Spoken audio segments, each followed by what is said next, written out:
he's a signal to others, both within the African American community and beyond, of, institutions like Morehouse are worthy of the kind of transformative support that individuals with significant wealth can give. Dr. Thomas, following up on that answer you just gave, and thank you for that, is it too early to gauge the effect of Mr. Smith's gift on Morehouse's alumni giving and support? It's too early to gauge it with any precision. I can tell you anecdotally that since Robert Smith gave his gift, I've had conversations with a number of our alumni who told me that, and some of them are individuals who've already been generous to the college, but who said Robert Smith's gift, is making them think more deeply about whether they're doing all they can do for the college. One of the classes that will be in reunion next year has already committed that they're going to organize to do something transformational with the gift that their class gives at reunion. So I think it's definitely having, an impact, but we can't measure it yet. At least in dollars and cents, we can't measure it. That's great to know, but it also puts a pressure on those of us that will be having our 25th anniversary alumni gatherings on next year. But that's good to know. That's good pressure for us, Doc. Right. And to elaborate go on. At Morehouse College, there's no question that enough of our graduates who will be in their 25th reunion have been successful at a level that they could commit as a class to $1 million. Yeah. And they could do it, if not in a single swoop, making a pledge that, over the course of the following 5 years, the class will give the college $1 million. So when they get to their 30th, so there's lots of ways for them to get there. And that's the kind of transformation and culture of philanthropy that I think colleges like Morehouse and Spelman and other HBCUs that have been doing amazing work for, the last century plus deserve. And to elaborate on the significance of this gift for our listeners, Dr. Thomas, how much does it cost to attend Morehouse College? And since you assumed the presidency, how much debt on average have your graduates left the college with? On average, our students leave with about $27,000 of debt. That does not include what are called parent plus loans, which is when a parent goes out and gets a loan based on having a child in college. That $27,000 is what is in the student's name. A student can take up to $56,000 in student loans, and we have many of our students who are at the max. Right. And probably, if we got more precise about it, the median is probably $35,000 because that $27,000 includes students who, may have been lucky enough not to take any loans. And how much does it cost to attend Morehouse College per year? $48,000 all in. $48,000. Yep, $48,000 tuition, room, board, and our estimate for personal expenses. Dr. Thomas, to change the subject slightly, what do you see as the 2 or 3 biggest short-term challenges facing private HBCUs as we move into a new decade? Number one is affordability. And that is true for private liberal arts colleges in general, and even more acutely true for HBCUs. For example, our research shows that only 2% of African American families can afford the entire cost of going to Morehouse College, meaning they can do it without any institutional scholarship or outside scholarship or loans. So if you compare that with comparable predominantly white liberal arts colleges, they're 56% of their students are able to pay full freight or thereabouts. So affordability is number one. I think number two, the challenge is to articulate the value proposition of HBCUs more broadly, given that we're now in a generation where the majority of college-educated African Americans did not go to an HBCU. So we don't have what we had, in the generation of boomers, where most, if you were in a community where there were college-educated African Americans, the majority of them had gone to an HBCU. That's no longer the case. So we now have parents who have to be educated about the value proposition of HBCUs because they didn't go there and they may not know anyone in their social circles who went there.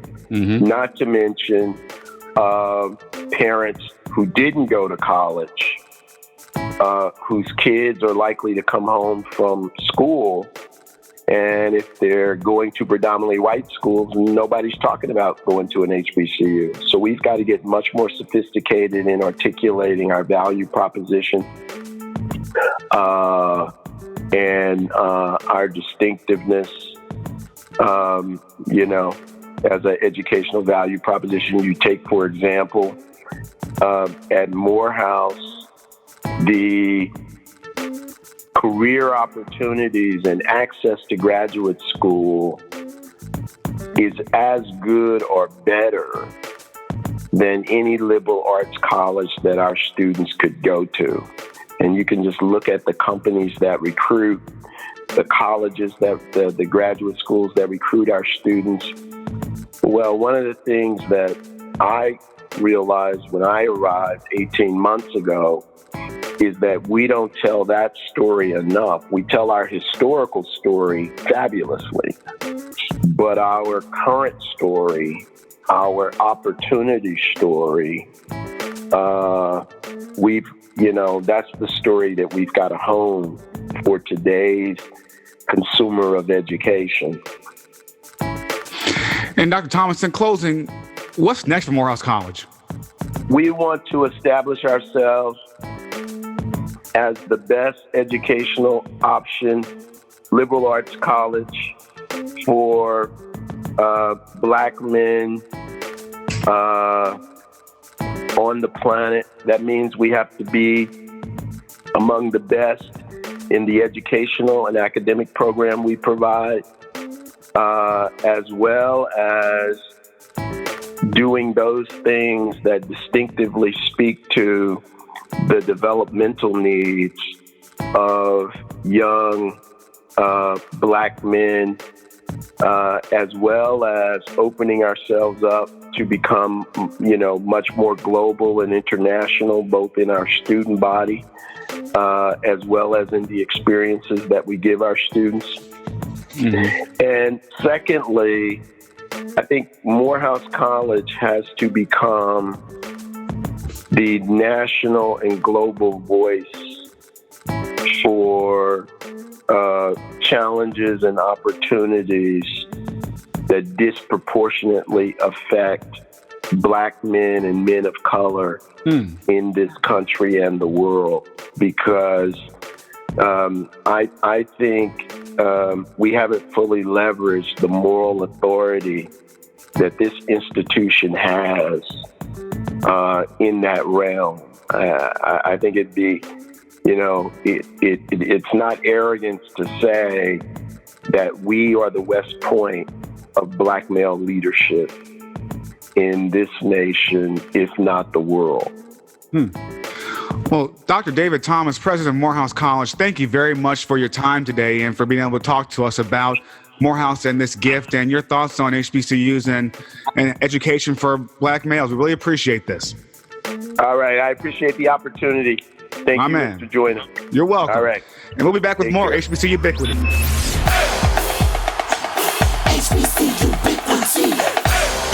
Before we get back to the HBCU Ubiquity podcast, let's take a look at some Tom Joyner Foundation fundraising highlights. Here's an example of TJF's success. Hi, my name is Chelsea Luckett, a sophomore biology pre-nursing major at Sibley College from Jackson, Mississippi. I would like to thank the Dallas Alumni Chapter and the Tom Joyner Foundation for the honor of receiving this scholarship, which will assist me in obtaining my Bachelor of Science in Nursing degree. Upon completing my degree, I plan to serve my community as a pediatric registered nurse. Thank you. To donate to the Tom Joyner Foundation, just log on to www.tomjoynerfoundation.org and you can help a student continue their education at a HBCU.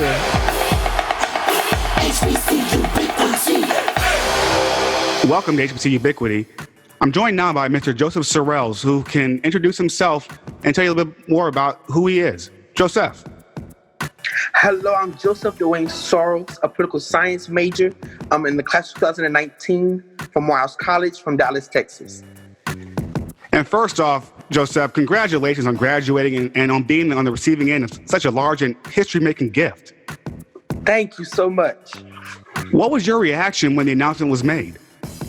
Well, my reaction was still shocked and amazed as I am till today. I remember seeing two of my best friends stand up immediately, instantly, and just scream, "Thank you, God! Thank you, God!" And I said, "What are you thanking God for?" He said, He said he's going to pay off our student loans. I said, "All our student loans?" He said, "Yes, all our student loans." So I jumped up myself and I screamed, "Thank you, God! Thank you, God!" At the same time. And so as we were all getting our name called to receive our degree, all we could do at the time was grab our degree and run to Mr. Smith and say, "Thank you, thank you, thank you." And he was just saying, "No problem. Thank you for your hard work and go out into the world and do great things." It was definitely the greatest thing one can ever imagine on graduation day. Yeah, I can imagine. It sounds like it. Was Mr. Smith there when you all rang the bell? Mr. Smith was there when we rang the bell during the ritual ceremony for the graduation, yes. Okay. And so now that this has happened, what's next in life for you? After Morehouse College in fall of 2020, I'm going to divinity school. Looking at several schools at the moment: Harvard, ITC, Emory, as well as Southern Methodist University. And after I finish my Master's of Divinity degree, I want to go to law school. I want to work in both law and the religious sector. And for those listening that may not be aware, there are HBCU divinity schools, such as what Joseph just mentioned, ITC, and what's it stand for, Joseph? The Interdenominational Center. And if you go to ITC, do you know which seminary you want to go to? It'll be Fuller School of Theology. I'm a proud member of the CME Church. All right. And just to put in a quick plug, we also have a school of divinity at Howard University too. Yes, sir. Yes, sir. Joseph, now that you are an alum, do you plan to be active? And if so, how? Absolutely. The one thing that you learn at Morehouse College is that you always give back. Even while I'm at Morehouse and also as a Morehouse man. Currently, I'm now enrolled into the alum chapter here in Dallas, Texas, where I plan on to still uphold the morals and the institution itself through its alum chapter, as well as do other service organizations that I'm currently a part of here in Dallas area. Joseph, obviously, this gift from Mr. Smith was unexpected, but without it, do you feel as though you got your money's worth at Morehouse? Absolutely. Without, if this opportunity was not afforded to me, I still believe that my tenure there at Morehouse College was still beneficial to me. I graduated high school with both my associate's degree and high school diploma. So when I entered to Morehouse, I only finished my 4-year degree in 2 years. So I can definitely say that it was small in quantity, but it was large in quality. Well spoken. And I can tell right now you're going to make a dynamic minister, pastor, whatever field you choose to endeavor in, in theology. And before I go any further, just once again, I want to say congratulations to you and to the entire class of 2019, not just from Morehouse College, but from all HBCUs and all colleges and universities, period.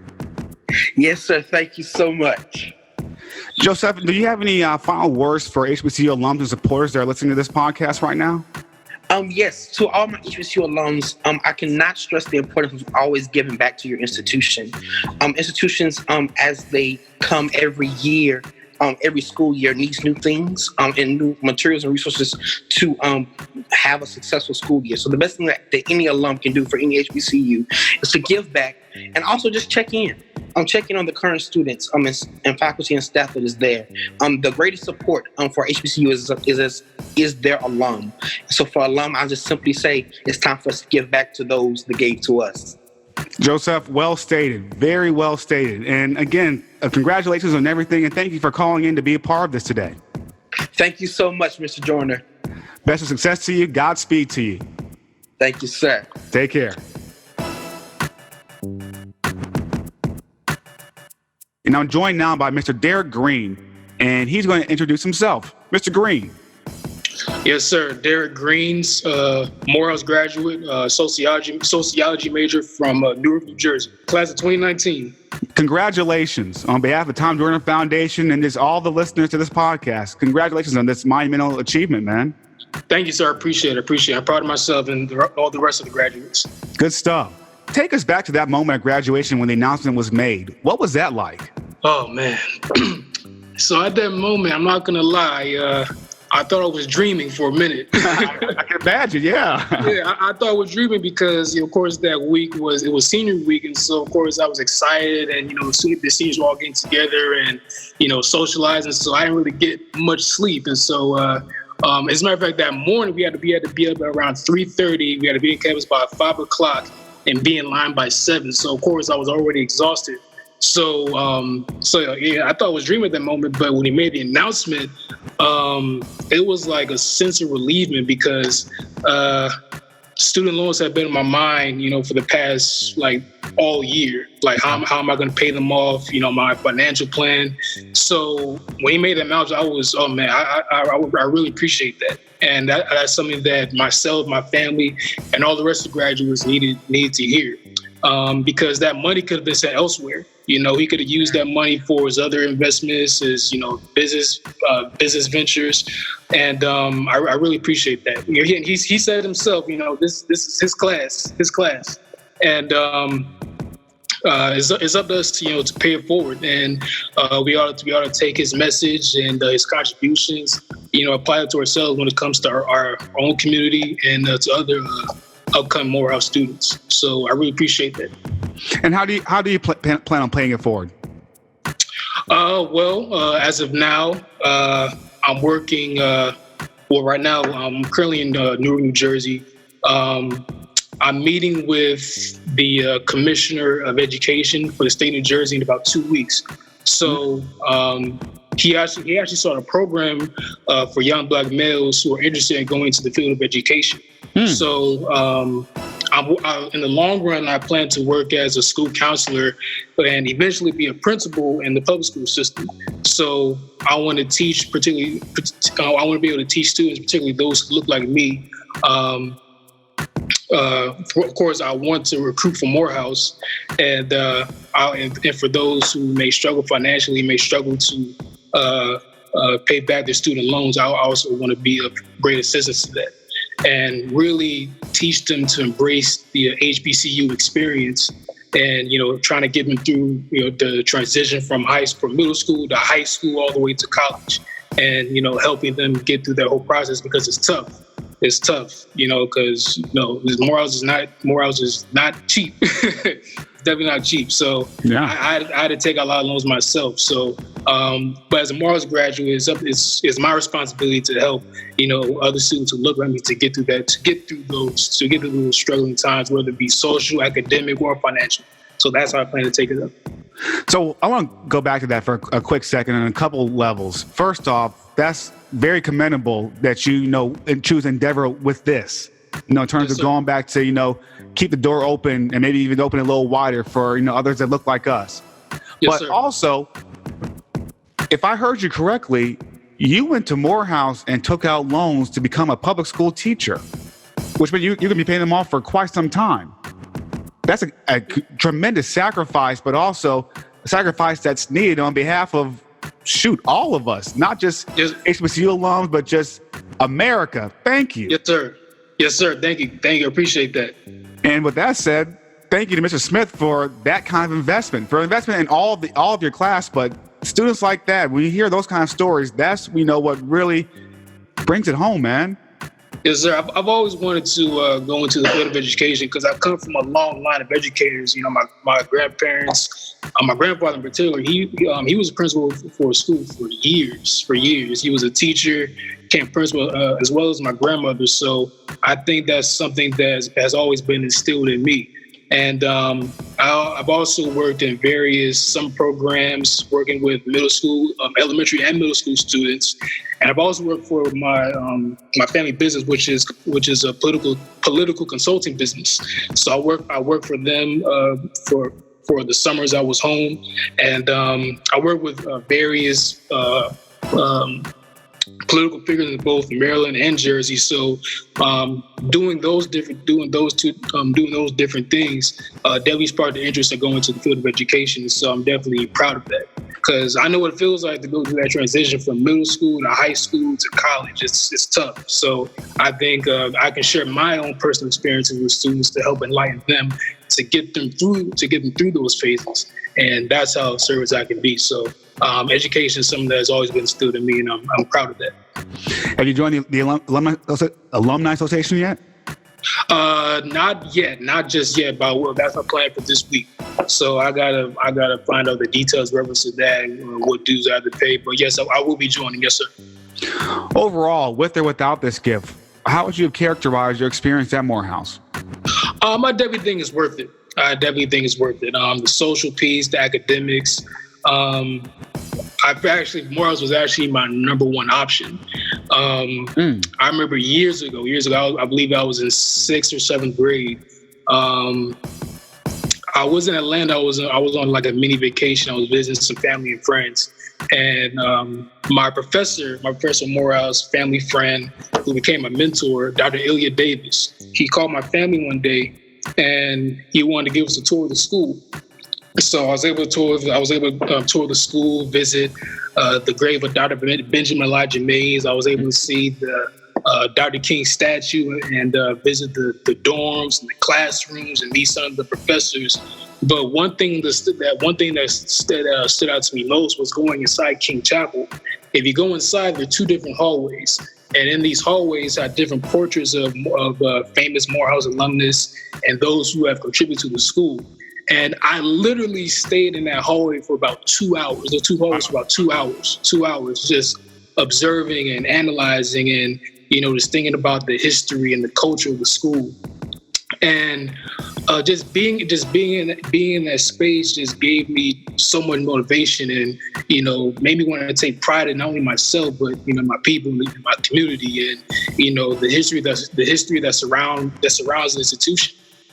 And being in the space where, being in an institution where in a space where they're grooming young men, to not only challenge, but to change the world and to get back to community, I think that's something that I've always wanted to be a part of. And so right then and there, I knew I wanted to go to Morehouse. So when I finally applied, that was it. Like that was a done deal. So, but yeah, I think I made the right decision. I think it's definitely worth, the social life. Of course, I created a great group of friends. Well, I met a great group of friends and have a good network and a strong brotherhood fraternity, because Morehouse is definitely a fraternity within itself. So it's definitely a strong brotherhood. And I also give credit to my fellow Spellmanites and those who go to Clark Atlanta. Yeah. So I definitely commemorate that on that. And the academics as well. I think I've learned a lot. I think I know for a fact that my knowledge has definitely expanded. Not only in my my major field, but also in other subjects as well. So I definitely give Morehouse credit for that. Well, again, man, congratulations. I asked this question earlier to another one of your fellow classmates, Mr. Joseph Sorrells. I wanted to ask this to you as well. And basically it is, do you have any final words or thoughts that you'd like to share with HBCU alums and HBCU supporters that are listening to this podcast?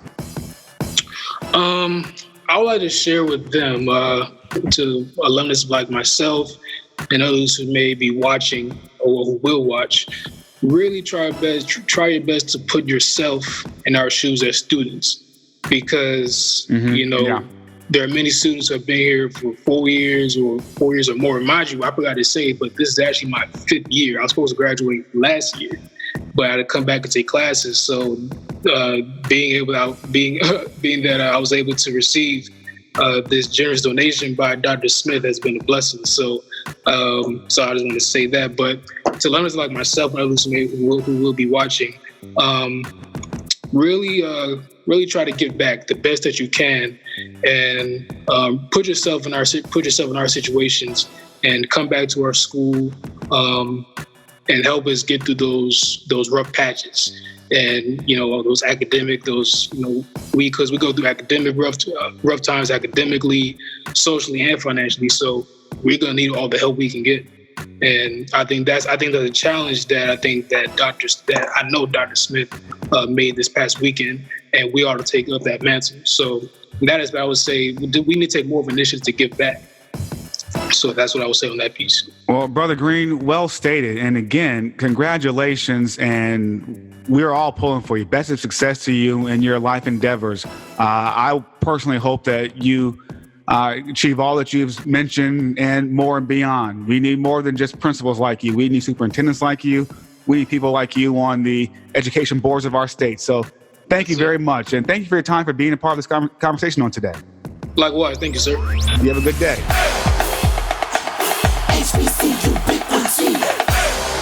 Before we get back to the HBCU Ubiquity podcast, let's take a look at some Tom Joyner Foundation fundraising highlights. Here's an example of TJF's success. Hi, my name is Andrew Davis. I am a junior music education major with a concentration in piano performance from Durham, North Carolina. Upon completing my degree, I would like to get a master's in conducting, and I would like to further my education by getting a PhD in either ethnomusicology or musicology, and using that degree to teach at a college or university. Thank you. To donate to the Tom Joyner Foundation, just log on to www.tomjoynerfoundation.org, and you can help a student continue their education at a HBCU.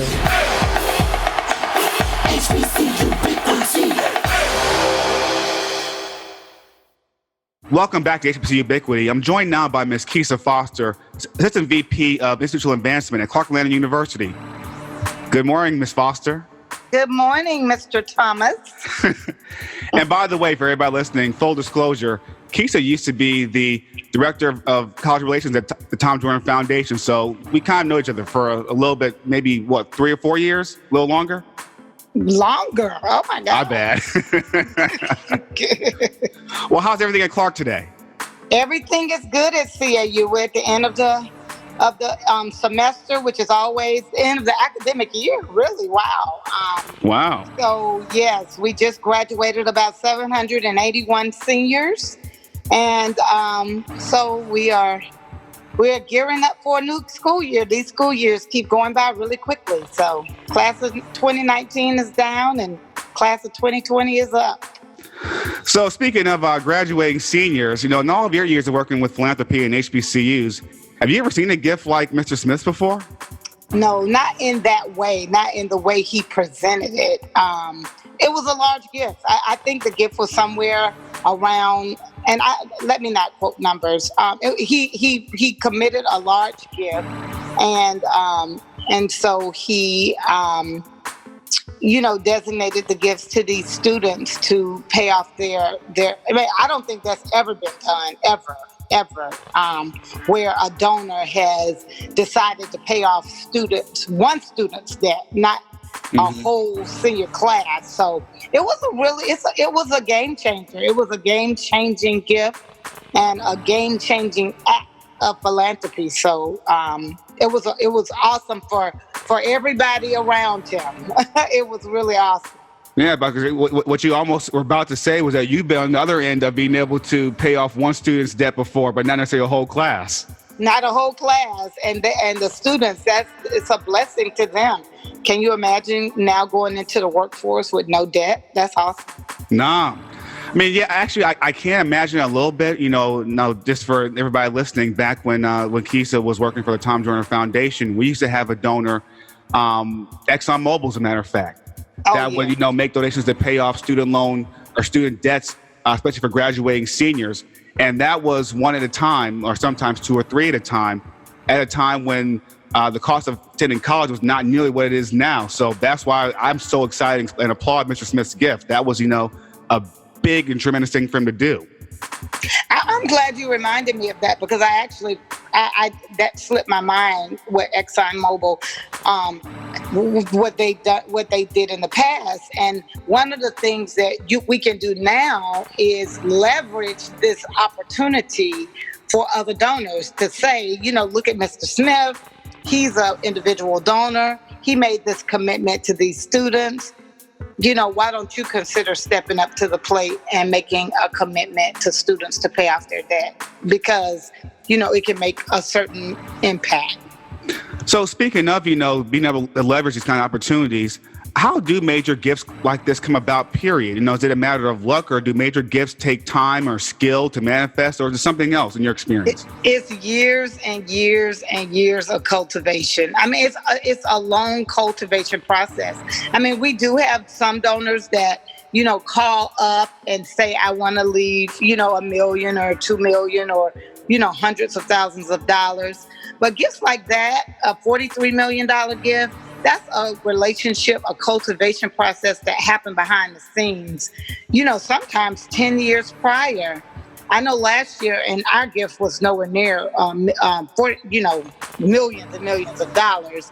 But last year we had our first $1 million gift from an alumni donor, but we had been cultivating him for 5 years. Mm-hmm.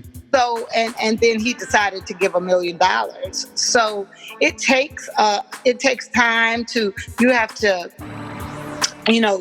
engage donors back into your institution. They have to know your programs, what's going on. They have to identify with something that, identifies with them in terms of where they want to put their money. And then they make either you make the ask, or they, voluntarily say, this is how much I'm going to give. So it's not a one-time, you go, you ask, you get. Usually it doesn't happen that way. When it happens that way, it is luck. It is luck. Yeah, and I'm glad that you detail the steps necessary to make these things happen, because I'm sure, you also hear, like I hear from time to time, when somebody makes a major gift to USC or to a Harvard or somebody, why can't HBCUs get those kinds of gifts? It doesn't happen that way. Just that's how the press release happens. It is. I mean, even also this year, I would just use Spelman College as an example. Yeah. And because I worked over there, I can. They had a large major donor. She gave somewhere around 23 million or something like that. It was her. It was one of their board members. I think her name is Rhonda Stryker. Well, Rhonda Stryker has been on the board for over 10 years, so she's been engaged with Spelman College for years and years and years. And then she decided to make this very large gift. So it does. It takes time. It's not a one and done. And if you understand fundraising and giving and philanthropy, you understand that it doesn't happen that quickly. Quisa, in your estimation, how large of an issue would you say student loan debt is at the entire Atlanta University Center? Oh my gosh, I can't give. I did do a little research. I can't give a definite percentage for the entire Atlanta University Center, but I do know at Clark Atlanta University, 90% of our students leave with debt. They have 85% of our students have some form of financial aid. They go to school with some form of financial aid, whether it's through student loans, they get Pell Grants, they have some form of financial aid. 85% of our students. About 30% of our students are first-time generation students, and they come from a household income of about $36,000. And it costs about $39,000 to attend Clark Atlanta University. So already we are $4,000. If you're looking at household income, the students, you just can't afford CAU to pay out of pocket. So they have to get some form of financial aid to attend the university. But even if they get the Pell Grant, they're still going to be paying out of pocket, several hundreds of dollars though, at least. Oh, yes, because you're not getting 100%. You're not getting, or scholarships. A lot. We have a number of students on scholarships too, but it's not 100% full rides. We're not giving out 100% full rides to every student. So again, about 85% of them are on some form of financial aid. So they leave with debt. They leave with a lot of debt. And so, yes, it's the norm, for students attending HBCUs. Quisa, what reactions have you observed around Clark, due to this gift from Mr. Smith?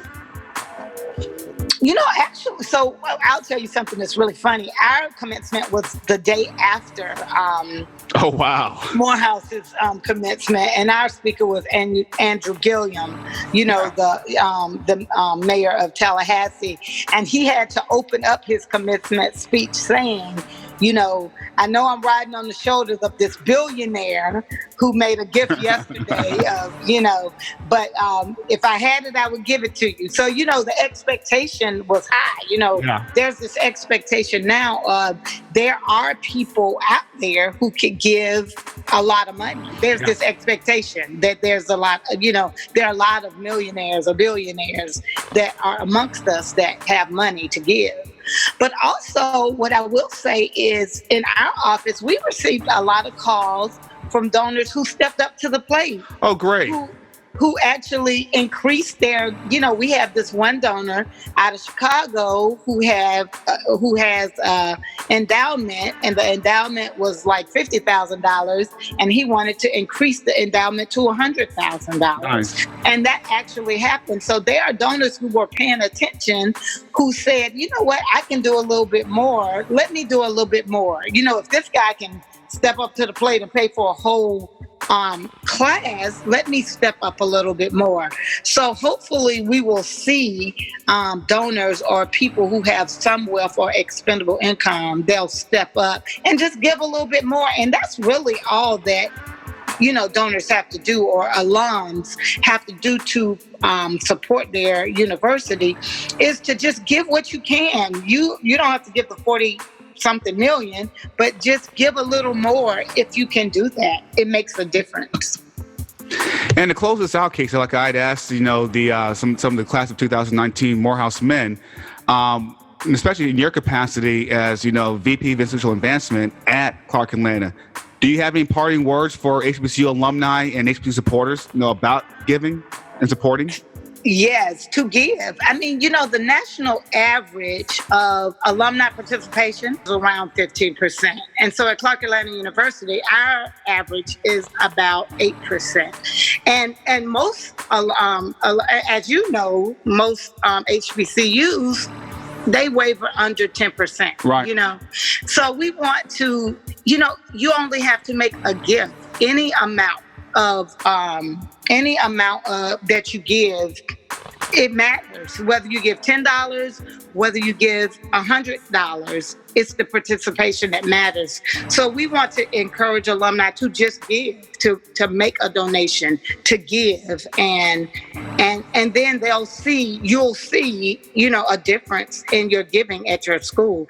We'll see a difference in the giving at our school. That's what we've been just trying to send a message. Just make a gift, make a donation, because if we get 100% participation, you will see your numbers go up in terms of alumni giving.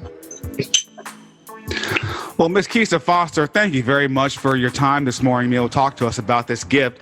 And for those that do not know or listening to this podcast, Ms. Quisa Foster has been helping keep students enrolled in HBCUs for over 20 years, from Spelman College to the Tom Joyner Foundation to now Clark Atlanta University, and always a wonderful person. You know we missed you, but we're glad that you're still, fighting the fight on another front, even if it's at Clark. Yeah, that's my alma mater. So I'm really glad to be back helping my alma mater. But, I'm a HBCU advocate in general. My daughter went to Hampton. I've traveled to almost every HBCU working with the Tom Joyner Foundation. So they are gems and they are here to stay. And, this gift is a game changer even for HBCUs because it increased the visibility of HBCUs. And so now more students are going to want to attend because they think that somebody's going to pay off their loan. So that's not a bad We'll take it. We'll take them. Thank you, Thomas. Thank you, Quisa. You have a great day. All right. Not enough can be said about the generosity or the magnitude of Mr. Smith's gift. At the Tom Joyner Foundation, we applaud and salute him, and we thank him for the possibilities that we now have because of his gift. In doing what he announced, Mr. Smith has made possible, or better yet, more likely instead of possible, the dreams of future ministers, educators, corporate titans, maybe even a future president of the United States. But you don't have to be Robert Smith to invest in the next class of HBCU graduates. When donating to the Tom Joyner Foundation, 100% of your donation goes to the HBCU of your choice. To learn more and make a donation, please visit www.tomjoynerfoundation.org. Again, let us know your thoughts on this moment in HBCU history. Twitter, Facebook, and Instagram at HBCUBIQUITY. I'm Thomas Joyner Jr. Thank you for listening to this podcast, and please come back on next Tuesday or any day of the week for another episode of HBCU Ubiquity.